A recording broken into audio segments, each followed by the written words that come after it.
कहा जाता है दोस्त से बड़ा हित और दोस्त से बड़ा दुश्मन कोई नहीं होता है।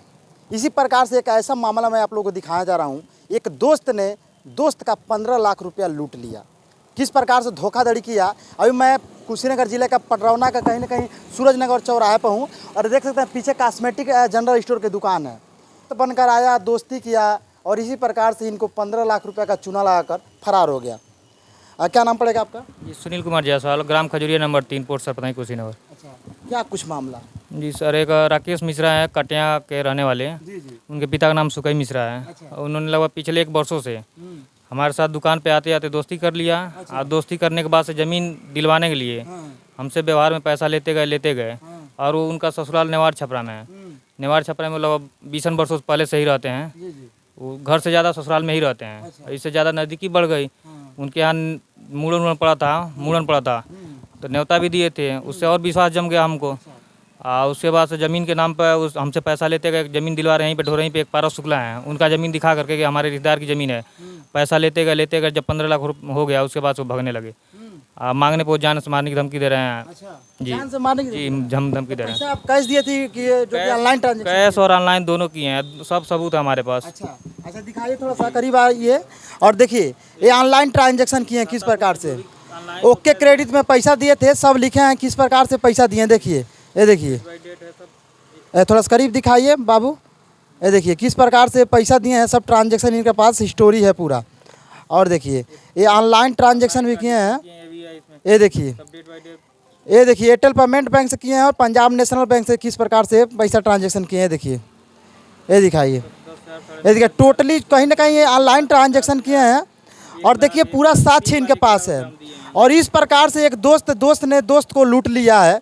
और कहीं ना कहीं ये कैश कुछ रुपया दिए हैं, कुछ जो कि ऑनलाइन ट्रांजेक्शन किए हैं, सब हिस्टोरी में आप लोगों को दिखाने का प्रयास कर रहा हूँ। ये देखिए कैसे एक दोस्त ने लूट लिया। क्या एप्लीकेशन वगैरह दिए हैं आप? जी, एप्लीकेशन नेबू नौरंगिया थाने पर हम एप्लीकेशन भी दिए थे। तो वहाँ पे कार्रवाई करते हुए उनको विभिन्न धाराओं के तहत मुकदमा भी दर्ज कर लिया गया है। अच्छा, मुकदमा दर्ज? जी, मुकदमा दर्ज हुआ है। हाँ, ये देखिए मुकदमा भी दर्ज हो गया है। 323, 504, 506, 406 और 420 का भी धारा है उनके ऊपर लगाई गई है।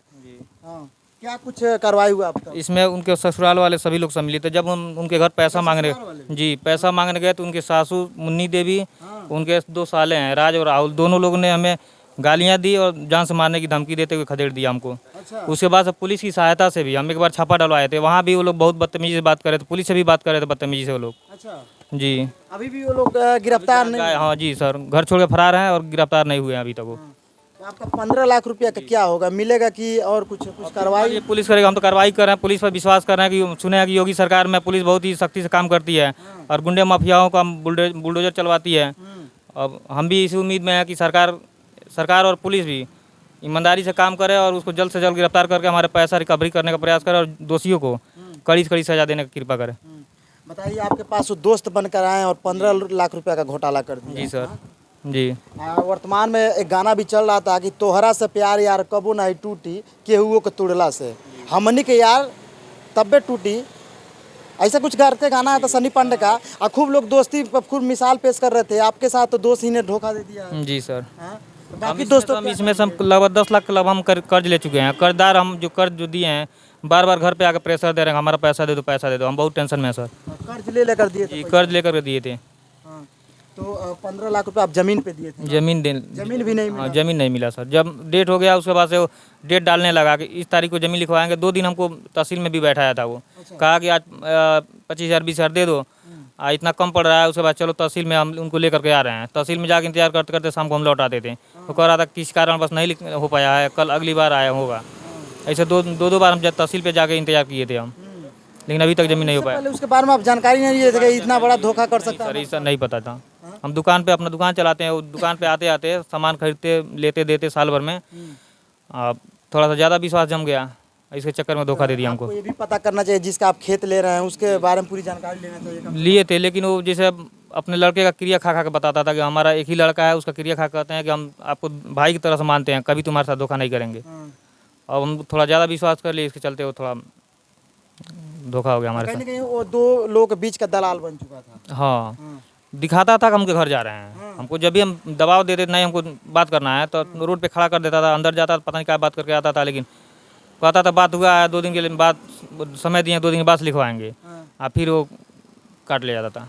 यार सोचिए ये ज़मीन भी कब्जा नहीं किए थे, ऑलरेडी पहले से ही पैसा देना स्टार्ट कर दिए थे। कम से कम आपको सोचना चाहिए कि ज़मीन लेने से पहले हम लोग पैसा नहीं देते हैं। और वर्तमान में तो हर जगह यही है कि लोग पहले ज़मीन कब्जा कर रहे हैं तब पैसा दे रहे हैं। आप तो खुद गलती किए हैं। गलती किए हैं सर, लेकिन अब मान लीजिए विश्वास दोस्ती पे विश्वास कर लिए तो हमारे अंदर जैसे इतना विश्वास जमा दिया था कि हम उसके बातों पे सबसे ज़्यादा विश्वास करते थे, और उसी का फ़ायदा उठा के वो हमारे साथ धोखा कर दिया। जैसा कि मैं आप लोगों से पुनः बता चुका हूँ कि दोस्त से बड़ा हित और दोस्त से बड़ा दुश्मन कोई नहीं होता है। यह जो कि दोस्ती पर विश्वास कर लिए थे कि भैया हमारा दोस्त है, हमारे साथ धोखा नहीं करेगा, हमारे साथ घात नहीं करेगा, वो दोस्त इतना चूतिया इतना नालायक निकला भैया कि इनके साथ कहीं ना कहीं धोखाधड़ी करके और 15 लाख रुपया का कहीं ना कहीं खपत कर दिया। और इस प्रकार से बेचारा जी रहा है, छोटी सी दुकान से किसी प्रकार से 15 लाख रुपया रोजी रोटी कमाए हुए थे और किसी से कर्जी लिए हुए थे। और आज कहीं ना कहीं इनके साथ इतना बड़ा धोखा हो गया है कि पुलिस प्रशासन का चक्कर काट रहे हैं, शासन प्रशासन गुहार लगा रहे हैं कि हमें इंसाफ मिले, हमारे 15 लाख रुपया मिल जाए। क्या जी मिल जाए? हम तो यही प्रयास करेंगे पैसा मिल जाए, हम बहुत कर्ज में दबे हुए हैं। बाकी और लोग इस प्रकार से धोखाधड़ी का शिकार हो रहे हैं, उनसे क्या आप रिक्वेस्ट करेंगे? हम तो यही कहेंगे कि अब इस तरह के धोखाधड़ी में न फंसे, क्योंकि हम फंस चुके हैं। अब किसी भी दोस्त पे विश्वास ना किया जाए, डायरेक्ट खेत से ही बात, खेता जो खेत वाले हैं उनको एक हाथ से पैसा दीजिए तब ज़मीन लिखवाइए। अब इस तरह से हमारे जैसे जो हम गलती किए हैं वैसा गलती कोई ना करे। इनका कहना है जिनका ज़मीन है आप डायरेक्ट जाकर उससे बात कीजिए, तब आप ज़मीन जो कि अपने नाम से लिखवाइए। बीच में कोई चूतिया दलाल आ रहा है तो उससे आप संपर्क बिल्कुल मत कीजिए, नहीं तो आप भी इनके जैसे 15 लाख रुपया मतलब खपत कर सकते हैं भैया, और कहीं ना कहीं धोखाधड़ी का शिकार हो सकते हैं। बाकी इनके बारे में और कुछ कहेंगे क्या आप योगी जी से? कि योगी जी तो बुलडोजर चलवा रहे हैं, भूमाफियों पर चलवा रहे हैं, जो इस प्रकार से भ्रष्ट कर रहे हैं उनके ऊपर बुलडोजर चलवा रहे हैं। गुंडों पे बुलडोजर चलता है, लेकिन अब हम भी उसी इंतजार में कभी ऐसे गुंडे मवाली पर बुलडोजर कब चलेगा। अब योगी जी से हाथ जोड़ के विनती करेंगे कि इन सख्त सख्त कार्रवाई करें, अगर पुलिस कार्रवाई नहीं करती है तो उन पर भी सख्त सख्त कार्रवाई करें। चलिए इनके बारे में क्या सोचते हैं और दोस्ती के मिसाल पेश करने वाले लोगों के बारे में क्या सोचते हैं कमेंट करके जरूर बताइएगा। मैं राकेश गुप्ता, आप देख रहे हैं आर्या पब्लिक न्यूज़। फेसबुक है तो पेज को फॉलो कर लीजिएगा, यूट्यूब पे है तो चैनल को सब्सक्राइब कर लीजिएगा। जय हिंद।